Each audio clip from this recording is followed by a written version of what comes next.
Nima? Siz bu haqida bilasizmi?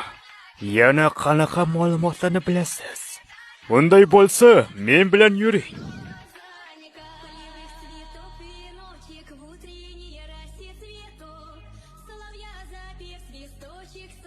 Sizni ko'rganimdan xursandman.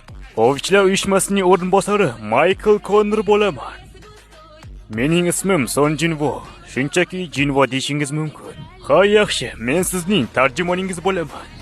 Bu AQShning migratsiya hujjati bo'ladi. Bunaqa hujjatni o'qish uchun taxminan 2 yil ketadi. Yoki bu siz uchun maxsus. Shunchaki 1 soniya. Va siz AQSh fuqarosi bo'lishingiz mumkin. Xo'sh, bu taklifga nima deysiz? Bu sizga yoqdimi? Men Adam aytgan narsa uchun kelgandim. Ya'ni qayta uyg'onganlar haqida. Xo'sh, siz bu bilan mahoratingizni ham oshirishingiz mumkin. Nima? Nahotki bu narsa rost bo'lsa? Rostini aytsam, mening xotinim ham shunaqa qobiliyatga ega.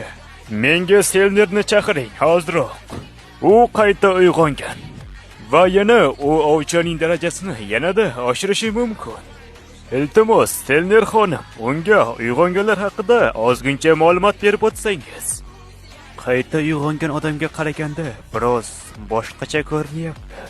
Nima bo'lganda ham ehtiyotkor bo'lishim zarur.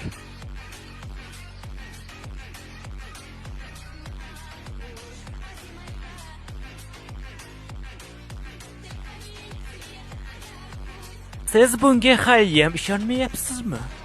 To'g'ri, bir qarashda oddiy odamga o'xshab ko'rinaman. Lekin men qayta uyg'onganlarning qobiliyatlarini oshirishim mumkin.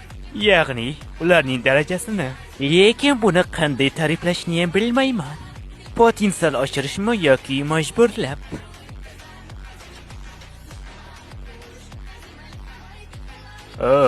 Lekin Selner xonim, to'g'risi men qayta uyg'onganlarning limitini va darajasini oshirishim mumkin.